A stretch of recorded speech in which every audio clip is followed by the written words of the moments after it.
Yun, for today's video, mga tropa, workout tayo ng shoulder. Susundot lang tayo ng shoulder habang wala pang mga kliyente.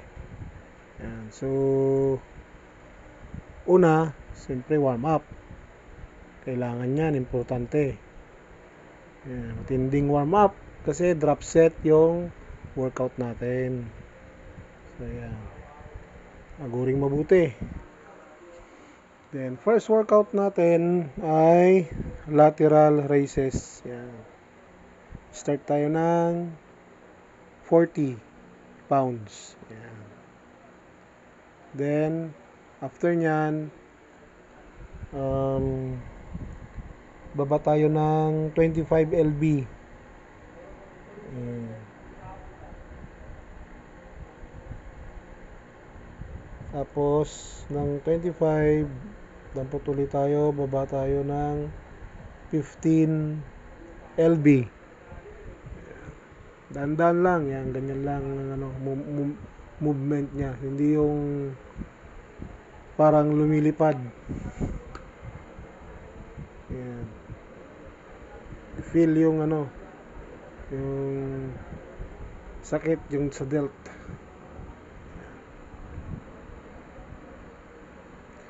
Yan, yung last na natin. Pang third drop. Ayan. So, gawin natin yan ng 3 to 4 sets. Ayan. Yan yung una, then second workout natin, yung Arnold press. Ayan. So, sa Arnold press, ganon din siya, yung start tayo ng 40 lb, drop set din.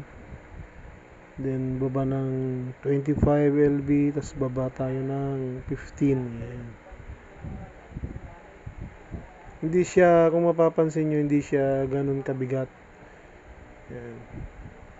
Para magawa natin ng maayos, yung kaya lang natin na matapos yung workout natin ng nagagawa ng ayon sa repetition base sa sets. Ayan. Kasi kung sobrang bigat, baka yung pangatlong workout mo hindi mo na siya magawa ng maayos. Ayan. Ayan. Dahan-dahan lang. Ayan. Ganun-ganun lang. Yan yung second workout. Then, pagka natapos ng Arnold press, pupunta tayo ng front raises. Ayan.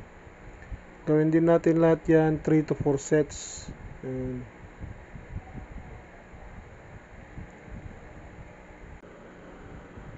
So, sa mga pala, hindi pa nakakapag-subscribe, pa-subscribe naman pag nakikita nyo Mr. Brags TV. Yan. Sa pala ako sa Mr. Gym ng Kainta. So, front raises na tayo, 40 lb pa rin, then baba tayo ng 25, baba tayo ng 15. Same lang yan mula sa lateral raises, Arnold press, front raise, saka yung last natin na rear fly dumbbell. Ayan.